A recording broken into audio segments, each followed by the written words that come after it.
Hello दोस्तों, इस video में हम बजट एंड बजटरी कंट्रोल का इलस्ट्रेशन नंबर 50 करने वाले हैं। तो करते स्टार्ट। क्या लिखा हुआ है? Draw a material procurement budget. Means आपको मटेरियल परचेस बजट को ड्रॉ करके देना है। किसमें लिखा है? क्वांटिटेटिव में लिखा है। From the following information. Clear दोस्तों? पहली बात यहाँ देखो, जैसे हम देखते हैं estimate sales of a product. तो अल्टीमेटली जो आपको मटेरियल बाय करना है, किसके लिए करना है? आपको मटेरियल बाय प्रोडक्ट के लिए बाय करना है। ये बात क्लियर है? एग्जांपल ले रहा हूँ कि भाई मेरे को 10,000 शर्ट का क्या करना है? मेरे को प्रोडक्शन। ठीक है, अब 10,000 शर्ट का मेरे को प्रोडक्शन करना है, तो इस केस में मान लो कि मेरे को एक शर्ट को बनाने में लगता है 2 मीटर का कपड़ा। ठीक है, तो 10,000 शर्ट को बनाने में कितना लगेगा? मेरे को 20,000 मीटर का लगेगा कपड़ा। तो अब मेरे को अल्टीमेटली जो मटेरियल को मेरे को बाय करना है, तो किस लिए बाय करना है कि भाई मेरे को कितना प्रोडक्शन करना है, उसके हिसाब से मैं क्या करूंगा? मटेरियल को बाय करूंगा। ये बात क्लियर हो गई? तो अल्टीमेटली हमको किसी भी क्वेश्चन में क्या निकालना रहता है? प्रोडक्शन निकालना रहता है इस तरह के केस में। ठीक है, नॉर्मली बाकी क्वेश्चन में आपको समझ में आ जाएगा अपने आप। तो देखो यहाँ लिखा है estimate sales of a product 40,000 unit, कि प्रोडक्ट है उसको आप 40,000 बेचोगे। और लिखा है ईच यूनिट ऑफ प्रोडक्ट, हर यूनिट को बनाने में हर एक यूनिट को बनाने में 3 यूनिट लगता है मटेरियल ए का, और 5 यूनिट लगता है मटेरियल बी का। क्लियर हो गई बात? चलो फिर लिखा estimate opening balance as the commencement of next year. ये आपको लिखा है ओपनिंग बैलेंस कितना लिखा हुआ है, फिनिश गुड्स का ओपनिंग बैलेंस कितना लिखा हुआ है? 5,000 लिखा हुआ है। ठीक है, फिर मटेरियल ए का और मटेरियल बी का आपको लिखा हुआ ओपनिंग बैलेंस, फिर मटेरियल एंड ऑर्डर लिखा हुआ है ए का और बी का, यानी अल्टीमेटली ये पूरा पोर्शन किसका है? ओपनिंग का है। ठीक है, ओपनिंग का है। दोस्तों ऐसा क्वेश्चन अपन कर चुके हैं पहले भी। फिर क्या लिखा? डिजायरेबल क्लोजिंग बैलेंस, गुड्स का है यहाँ पर बैलेंस, मटेरियल ए का, मटेरियल बी का, फिर लिखा है material and order, material A का, मटेरियल बी का। ठीक है, तो आपको निकालना है मटेरियल प्रोक्योरमेंट बजट। अब कितना मैं बाय करूँ, उसके लिए मेरे को क्या आवश्यक है कि भाई मैं कितना प्रोडक्शन करूँ।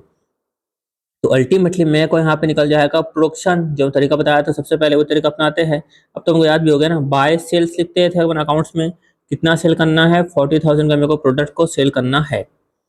और मेरे को क्लोजिंग स्टॉक कितना मेंटेन करके चलना है? बोल रहा है डिजायरेबल क्लोजिंग स्टॉक, मेरे को 7,000 का क्लोजिंग स्टॉक मेंटेन करके चलना है। तो लिखा मैं बाय क्लोजिंग स्टॉक, तो लिखा मैं 7,000। ठीक है, सेल करूंगा 40,000, क्लोजिंग स्टॉक मेंटेन करना है 7,000।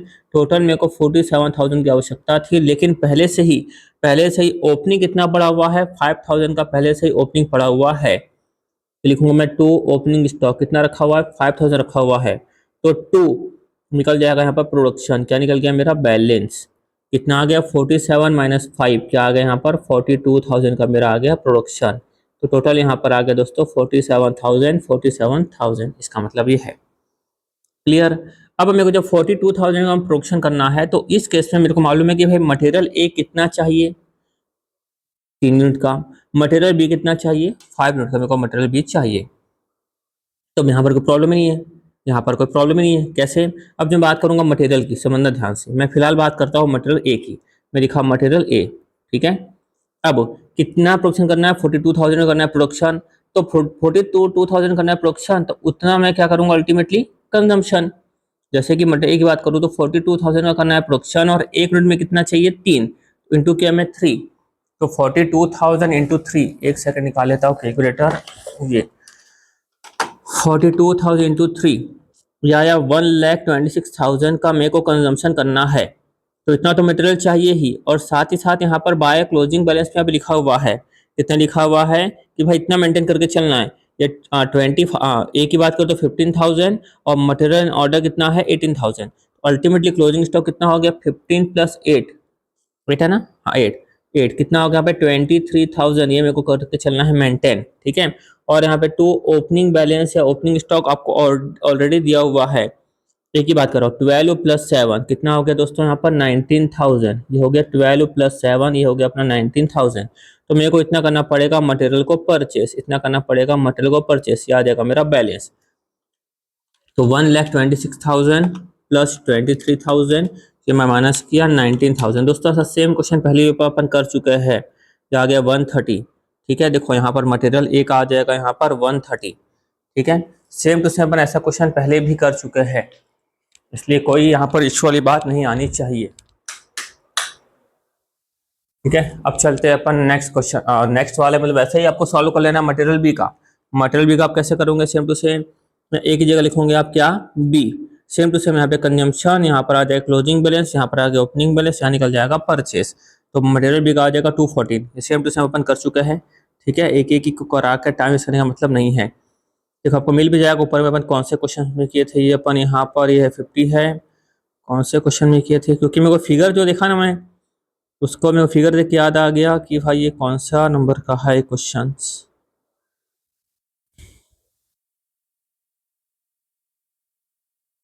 आ गया,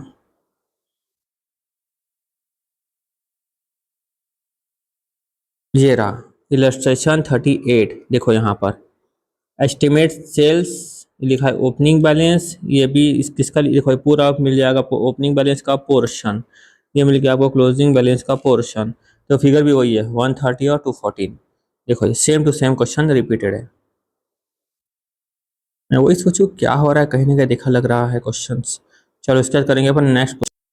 अब करेंगे दोस्तों इलस्ट्रेशन 51। क्या लिखा हुआ है, from the following figure prepare the raw material purchase budget for January 2022। यानी कि आपको यहाँ पर दिया मटेरियल ABCDEF, आपको लिखा हुआ है यहाँ पर ओपनिंग स्टॉक, क्लोजिंग स्टॉक, ये लिखा है कंजम्पशन, फिर लिखा है स्टैंडर्ड प्राइस पर यूनिट। दोस्तों मेरा कहना ये रहेगा कि मेरे समझाने से पहले वीडियो को पॉज करो और सॉल्व करो, क्योंकि कुछ भी नहीं है क्वेश्चन में। मैं पहले आपको ए वाला करके दिखा देता हूँ, अकाउंटिंग फॉर्म में पहले करके दिखा देता हूँ। ठीक है, सबसे पहले यहाँ पे क्या लिखेंगे, बाय सेल की जगह यहाँ पे क्या आ जाएगा, मटेरियल की बात है तो यहाँ पर आ जाएगा कंजम्पशन। प्रोडक्ट होता तो क्या लिखते हैं अपन, सेल। खुद बोल रहा है कितना कंजम्पशन होगा, 120 होगा कंजम्पशन। यहाँ पर क्लोजिंग स्टॉक कितना लिखा है, 20 लिखा, बाय क्लोजिंग स्टॉक ये कितना आ गया दोस्तों, 20। यानी कि इतना हम कंजम्पशन करेंगे, इतना हमको मेंटेन करके चलना है, तो टोटल हमको कितना चाहिए, 140 चाहिए। बट हमारे पास पहले से पड़ा हुआ है ओपनिंग में, कितना ओपनिंग मटेरियल पड़ा हुआ है हमारे पास, 16,000।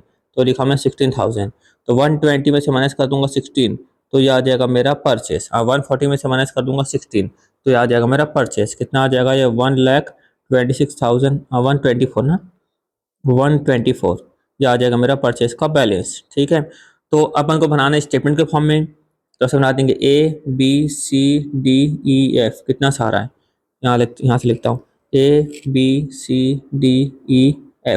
सबसे पहले क्या लिखूंगा मैं, यहाँ पे लिखा सेल, देखो सेल की जगह यहाँ पे क्या लिखूंगा, कंजम्पशन, लिखा ना कंजम्पशन, लिखा मैं कंजम्पशन। फिर क्या करूंगा, प्लस क्या करूंगा मैं यहाँ पर, क्लोजिंग। ठीक है, फिर माइनस क्या करूंगा मैं यहाँ पर, ओपनिंग। अपने आप मेरा निकल कर जो आएगा उसको क्या बोलेंगे अपन, परचेस। क्या बोलेंगे, ये आया परचेस मेरे सामने। क्लियर है। अब स्टैंडर्ड प्राइस यहाँ पे दिया हुआ है 0.25, तो स्टैंडर्ड प्राइस को क्या करूंगा, मल्टीप्लाई कर दूंगा, कितना लिखा हुआ है यहाँ पर, जैसे एक ही बात करूँ मैं तो ए, मैं फिलहाल एक करके दिखा रहा हूँ ना, बाकी सब सेम टू सेम है। आपका टाइम वेस्ट करने का मेरा कोई भी मूड नहीं है। ठीक है, ये आ गया 124, ये आया 124। 124 में मल्टीप्लाई कितना कर दूंगा, 0.25 पैसा है ना, तो 0.25। ये भी साथ कर चुके हैं क्वेश्चन को, तो इन दोनों को मल्टीप्लाई करेंगे तो क्या निकल जाएगा, मटेरियल परचेस बजट है। देखो ये एस्टिमेट परचेस कॉस्ट कितना आ गया, 31,000। ये क्वेश्चन भी अपन कर चुके हैं, ये वाला क्वेश्चन जो है ना। तो इतना सिंपल सा क्वेश्चन है ना, इलस्ट्रेशन 51 इतना सिंपल सा है, मैं भी खुद नहीं सोचा था, खामा खा में पढ़ के इतना समझा दिया, क्योंकि अपन कर चुके हैं। चलो अब करेंगे इलस्ट्रेशन 52। दोस्तों जो इलस्ट्रेशन 52 है ना, वो सेम टू सेम इलस्ट्रेशन 39 जैसा ही है, एकदम सेम है। देखो ये 39, वही पढ़ रहा था मैं, क्या हो रहा है।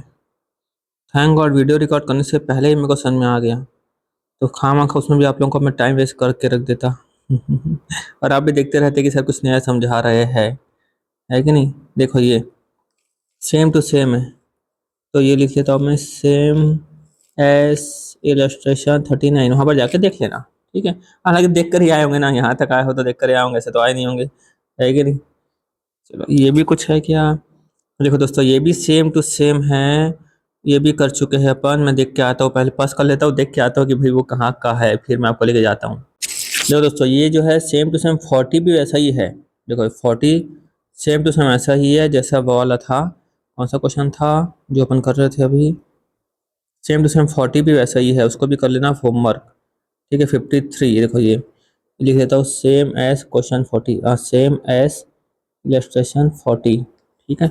लेकिन मत करना ना, वो तो कर चुके होंगे तो मत करना, क्यों टाइम वेस्ट करोगे वो ये करके। ठीक है, 39 कर चुके, ये क्वेश्चन मतलब आपको नहीं करना अल्टीमेटली। 39 कर चुके हो 52 मत करना, 40 कर चुके हो 53 मत करना। सर आगे देखता हूँ मैं, ये वाला पोर्शन कुछ नया है क्या। देखो ये भी दोस्तों हम 54 भी कर चुके हैं, मैं देख के आता हूँ कि कहाँ पर किए हैं। जो दोस्तों ये 32 वाला क्वेश्चन है ना, 32, ये 32 और अपनी 54 देख रहे थे, देखो ये एजेंट सेल वाला दोनों सेम है, तो उसको लिख लेता हूँ मैं, सेम एज इलस्ट्रेशन 32। जल्दी अब नीचे से आ भाई, बच्चों का टाइम खराब हो रहा है। आप लोग मेनली शायद तक इसको एग्जाम टाइम में देखते होंगे, है कि नहीं। ये सेम एज इलस्ट्रेशन 32, ठीक है, सब वही तो है। देखो फिक्स्ड फिक्स्ड फिक्स्ड सब वही है एकदम, मत करना। इसको भी कर चुके हो तो इलस्ट्रेशन 32 कर चुके हो, 54 आपको करने की आवश्यकता नहीं है, ये भी तो अपन कर चुके हैं। ये भी लिख देता हूँ ऑलरेडी डन, ऑलरेडी डन। अब खोज लेना आप कौन सा है, आपसे को समझ में आ जाएगा। देखो ये एकदम क्रेडिट टर्म्स आर, इसका मैं याद है अलग से नोट बनाया था, इसके लिए बनाया था, मैं बताया था कि जहाँ इसके लिए बनाया था नोट अलग से, इसके लिए बनाया था नोट अलग से, इसके लिए बनाया था नोट अलग से, है ना, इसके लिए अलग से नोट बना के समझाया था। इसे अपन कर चुके हैं, देख के याद आ रहा है ना। देखो ये 10% तुरंत मिल गया, 50% क्रेडिट नेक्स्ट मंथ मिलेगा, फिर बाकी 50% उसका नेक्स्ट मंथ मिलेगा। अब चलते हैं नेक्स्ट में। देखो ये सब करवाया था मैं आपको, नोट्स बनवाया था, पूरा करके दिखाया था, एक एक चीज करके दिखाया था। उसके बाद ये क्वेश्चन कौन सा है, production of 10,000 unit following budget expense, direct material direct labour, ये फिक्स, हाँ ये भी अपन कर चुके हैं, ये पहले क्वेश्चन आ चुका है ना, ये भी अपना ऑलरेडी डन, ऑलरेडी डन। पता नहीं पहले अपन किए हैं, मतलब कौन सा क्वेश्चन है वो नहीं मालूम, बट अपन पहले क्वेश्चन कर चुके हैं। और यहाँ पहले से नोट निकलती है बाद में मालूम नहीं थी, अब यहाँ पे कुछ नोट करके आपको समझाना हो अलग से, तो मैं यहाँ पर समझा सकता हूँ, क्या बात है। यहाँ पर मतलब मैं अलग से यहाँ पर आपको समझा दूंगा आपसे, कुछ आवश्यकता होगी तो इसको क्या करूँगा, ये पेज कैसे हो रहा है, अच्छा ऐसा हो रहा है, एक मिनट। अच्छी सिस्टम मालूम चली, इसको प्रेस करना, इसको ऐसा दबाना है, गुड। चलो हाँ, उसके बाद ये भी कर चुके हैं, ऑलरेडी डन। क्या हो रहा है ये, रिपीट रिपीट क्वेश्चन क्यों है। देखो याद है अपन ओवरहेड को ऑब्जॉर्व करना है, अपन को एस्टिमेट लेबर आवर के बेसिस में, मतलब था कि क्वेश्चन मशीन आवर दिया रहेगा तो उसके बेसिस पर ऑब्जॉर्व कर सकते हो, याद आया। उसके बाद ऐसा मत करना, जो ऑलरेडी डन बोल रहा हूं मत करना, क्योंकि कर्ज के तो आए होंगे यहाँ पर, है कि नहीं। ये भी हो चुका ऑलरेडी डन। उसके बाद 58 में क्या है, प्रोडक्टिविटी रिड्यूस बाय, ये भी हो चुका ऑलरेडी डन, ऑलरेडी डन। ये सभी को तो याद है, ये सब किए थे अपन, मत करना है, सब ऑलरेडी हो चुका है तो क्या टाइम वेस्ट करना। उसके बाद आंसर जो मैं कराऊंगा वो सही होगा ना, इसका आंसर किसी कुछ आंसर कुछ गलत था, आंसर मेरा वाला देख लेना, जो भी मैं करवाया हूँ याद आ रहा होगा क्वेश्चन, है ना। किसी किसी का क्योंकि आंसर इसमें गलत था, मैं सही करवाया था। उसके बाद illustration 60, company manufacture two A and B, budgeted data for the दिया हुआ है आपको। और यहाँ पर नेक्स्ट, ये भी हो चुका है, तो कैसे मालूम चला, याद है ये लिखा था जुलाई टू जैन, याद है, 18 20 20 20, ये भी हो चुका है अपना ऑलरेडी डन। उसके बाद 61, यहाँ पर कुछ है, ये सेल्स एक्टिव टू मंथ, ये भी हो चुका है ऑलरेडी डन। उसके बाद ओफो खत्म हो गया क्या। देखो कितने सारे क्वेश्चन तो ऑलरेडी कर चुके हैं अपन, नहीं रिपीट रिपीट क्वेश्चन है। तो 61 कि एक एक हो गया 61, उसके बाद 2 3 4 5 6 ये 7 ये 8 9 10, 10 क्वेश्चन तो रिपीटेड है ना, ये 11 भी, ये 11 क्वेश्चन जो है वो रिपीटेड क्वेश्चंस है। और भी छोटे छोटे क्वेश्चन देखा था तो उसमें मतलब 12 13 क्वेश्चन तो रिपीटेड है। ठीक है, चलो थैंक यू सो मच।